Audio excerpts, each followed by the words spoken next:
What is going on, folks? I am Goat, and welcome back to the breakdown. Hiya, hiya, hiya. Yeah, championship weekend. I won for one, man. 1 for 1. That's how I went. I chose against my home team because of the unknown to Patrick Mahomes. I even waited late to make that choice just because I didn't really know how much pursuit or decimation was going to happen. Even with a good O-line that the Chiefs have this season, it's one of those scenarios to where a high ankle sprain is just something very difficult to deal with anyway. And at the quarterback position, it's really fucked up when it's your plant foot, you know? But that being said, let's just go into this. This will actually be relatively quick. Okay. So the 49ers at the Eagles, the first quarter determined this game. Okay. Brock Purdy gets an elbow injury. Game was tied 7-7. Game finished Eagles winning 31-7. They literally went to their fourth string quarterback, lost their fourth string. Oh, they had to move off of Purdy because of his elbow because he couldn't throw. So they went to their fourth string quarterback, and then he was knocked out with concussion, bringing Brock Purdy back in, who was literally only able to complete one pass. He made one pass and completed one pass in the entirety of the rest of the game. So all they could do was try to run the ball because the only other option that they had was Christian McCaffrey to try to be a quarterback, and he hadn't done that in years. I mean, yes, I think he threw one or two passes this season, and he's done it a few times in his NFL career, but nothing on a sustained playbook type of level.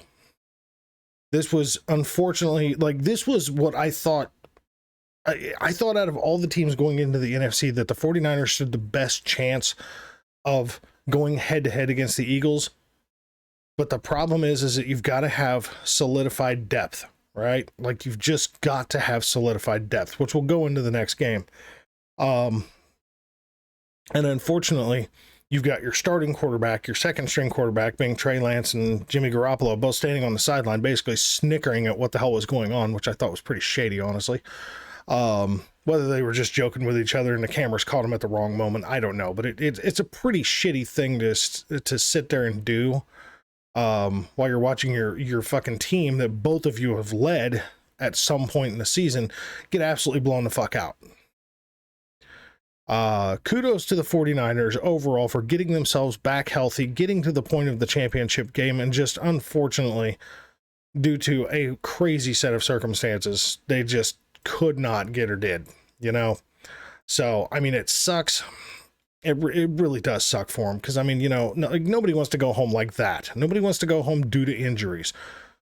You come into the game with injuries that comes in, you know, with a little bit of a different feel, like, you know, okay, we're underdogs for a reason and this might be difficult. But when you come in flying high, no pun intended towards the Eagles here, but when you come in, you know, flying high, feeling like you're on cloud nine, feeling like you've got every chance in the world to stay in this game, which they seemed like they did, and then to have it end like that sucks. So, but Eagles move on as the technical quote-unquote home team, because it's NFC year, for the Super Bowl. Second game, Bengals at Chiefs. I chose Bengals to win, and I was incorrect, but I could have been correct. I said this was going to come down to how well the Bengals defense was able to hold up against, you know, the offense, and then, you know, like, how well the Bengals defense was going to do against, you know, the O-line, and if they could get pressure on Mahomes. And then on the flip of that, how well the Chiefs defense was going to be able to pressure Burrow, because if they can pressure Burrow, they would be able to control the game. And guess what happened? They pressured Burrow, and due to another level of crazy unforeseen circumstances, especially at the end of the week going into this game, Travis Kelce starts having back spasms at the beginning of the week. He actually couldn't even practice on Friday because his back spasms were so bad. And he was a 2-hour game time decision.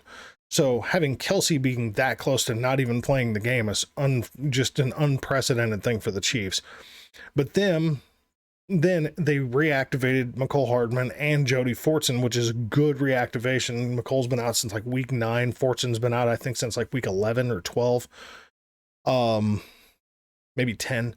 Either way, having those two guys back is a very, very good thing because Fortson is a clutch, player in specific positions. At tight end, plays like a receiver, very big man.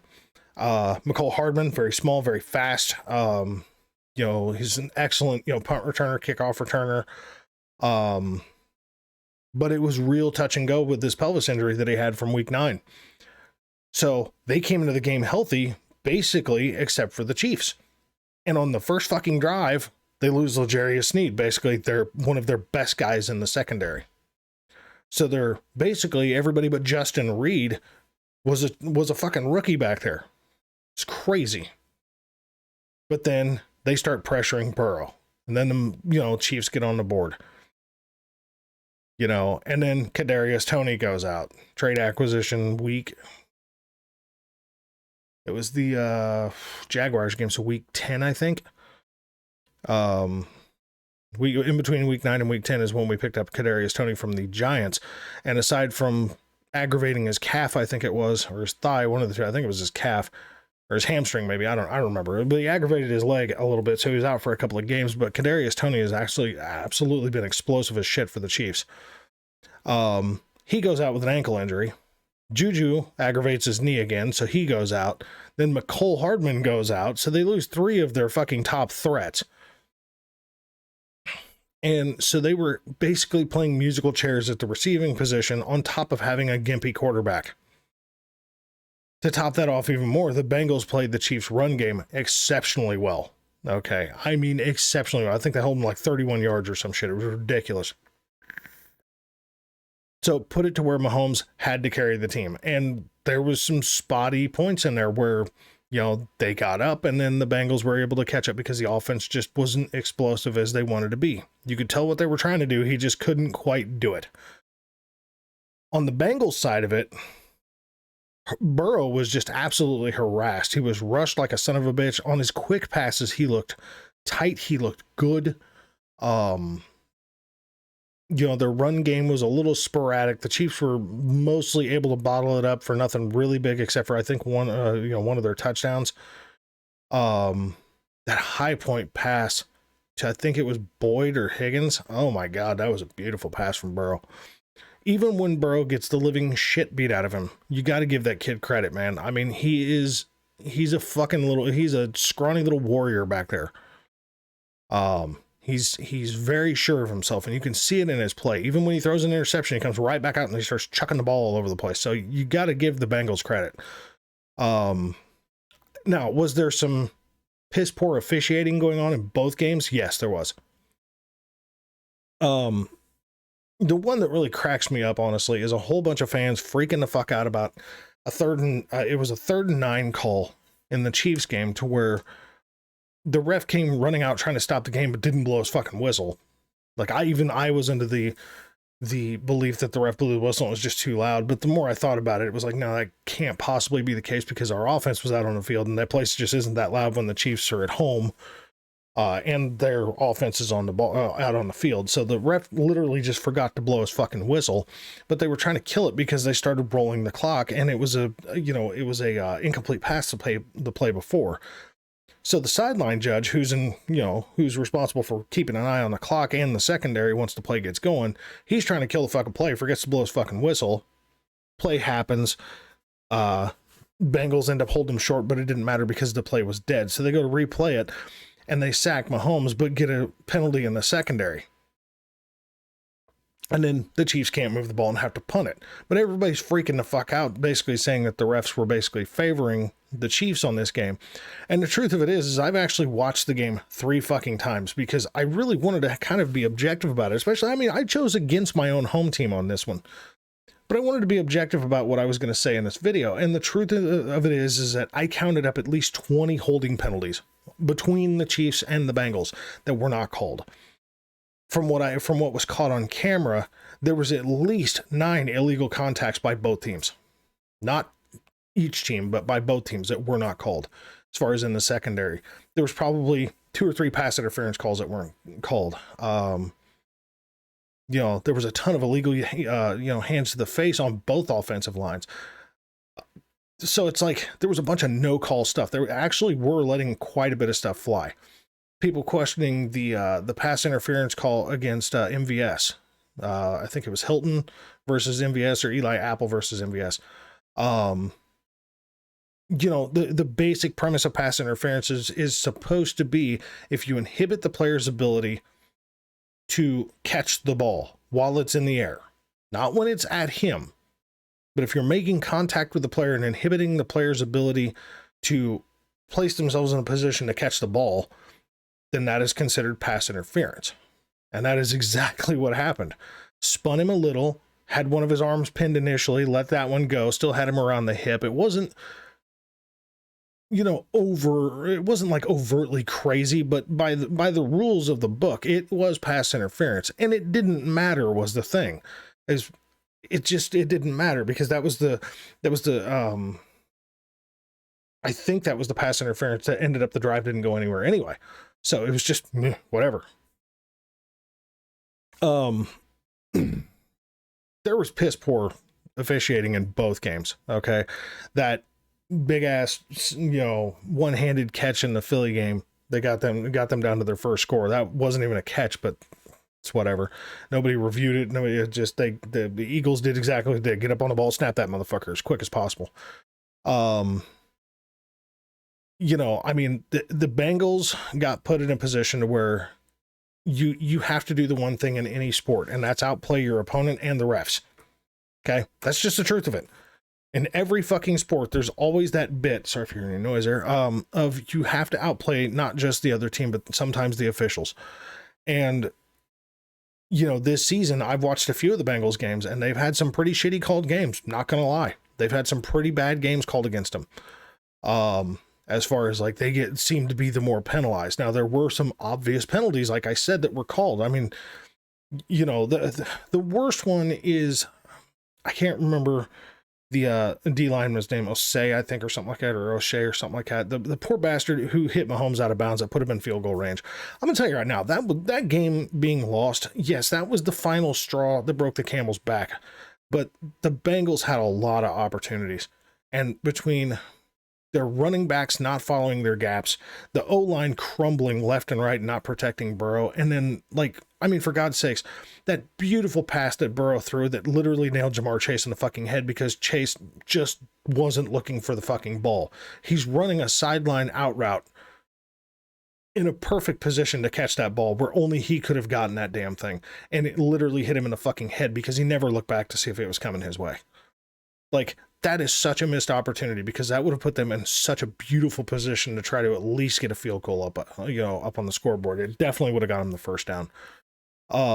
They made some great plays too. I mean, there was just missed opportunities by both teams, and it came down to literally 8 seconds left in the game on, you know, a very unfortunate, I don't want to say boneheaded, but just high motor play. Mahomes, I mean, run limping to pick up a first down to get him closer for a field goal. And he gets out of bounds, and he's got, you know, his right foot's out of bounds, and his left foot had literally just touched the paint. But even just the right foot being out of bounds, the quarterback is out of bounds at that point. You can't hit the player out of bounds. And from what I could tell, it looked like a mix of pursuit coupled with he tripped over his own fucking feet, and his own momentum just carried him right, you know, hands first, right into the back of Mahomes, and they both went flying. I mean, fuck, he slammed himself into 3 people on the bench, okay? Mahomes hit the ground and hit one person and got up and was limping away. Their own defensive player fucked himself up more than anything. And the poor bastard sitting on the sideline just crying his fucking eyes out because he's blaming himself for the loss when honestly, that loss came down to their offense not performing at the level that I personally think that they could have. And it really, if you want to put blame on anything on the Bengals, and it's hard to even do this, okay? But you put it on the O-line. You absolutely put it on the offensive line. And I understand they've got 3 guys in there that are not normally starters, but they're all 3 veterans, as far as I'm aware. There may be one guy who's a younger fella. But they all have, from what I've been gathering, they all have experience. They played a hell of a snow game against a really stout, you know, Buffalo Bills defense. And then they come in fair weather. It was cold, but it was fair weather, and they couldn't barely stop shit. I mean, Burrow was running for his life half the damn game if he didn't get rid of the ball immediately. But hats off to the Bengals. They played a hell of a game, even with all the missed opportunities and all the failed drives and, you know, the failures at offensive line. They had a hell of a 10-game winning streak going, you know, coming into this. They're a hell of a team. Even with all the shit talking, trash talk is part of the game, man. Trash talk is part of the game. I don't get mad at that shit. Guys, it happens in high school, college, NFL level. I mean, fucking, you know, pee-wee football, everybody trash talks. So it is what it is. It's just them trying to get a rise out of them. And the problem is they kind of poked a bear this week and they weren't really able to follow through with it. So, but the Chiefs did Chiefs things, right? I mean, they just last minute of the fucking game, let's get into place. And Harrison Butker absolutely redeeming his injury prone season with that fucked up high ankle sprain that he had to week 1, and he fought through and had missed field goals and everything else. And then he comes through with like a 46 yard field goal at the end to win the fucking game. Plus he had a 50-yarder earlier in the game. Not mad at this. I mean, so it's going to be Chiefs versus Eagles in the Super Bowl. I won't be making picks this week. Because I want to get closer to the Super Bowl, probably a couple days prior to the Super Bowl, and really kind of see what injuries both teams have and everything else. I want to really kind of make a fair point at what I'm going to guess on this. So I'll have one extra video, hopefully come in before February 12th on what my picks are for this. But do I feel that anybody got robbed of a victory? No. I mean, as far as officiating goes, no. Do I feel like the 49ers got robbed due to injury? Yeah, but that's nobody's fault. I mean, it was just a defensive player going in after a quarterback happened to hit his hand like they're trained to do, go for the ball, and it just happened to whip Brock Purdy's elbow bad, and it fucked his elbow up. So it's a shitty deal, but what do you do? Those kinds of injuries come with the game. Josh Allen had it earlier this season, and he was able to get through it. Purdy's just was worse. So that's been the NFL, NFC, and AFC conference championships. And now we know in 2 weeks who's going to the Super Bowl. So folks, I want to thank you very much for watching. Like I said, I'm hoping, I'm not promising, but I'm hoping to shoot a video pre-Super Bowl. Just a quick video of my picks and the why of it. And then we'll see how this Super Bowl plays out. I'm excited. My home team is going to the Super Bowl, and our coach is facing his old team that fired him, being the Chiefs head coach, and it's Travis Kelce on Chiefs offense and Jason Kelce as the center for the Eagles offense. So I mean, we've got brothers facing each other.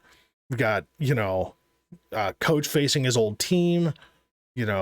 The number 1 seed versus playing against the number 1 seed. There's so many cool storylines going on with this week. So either way, folks, I want to thank you very much for watching, and I'll catch you in the next video. All right.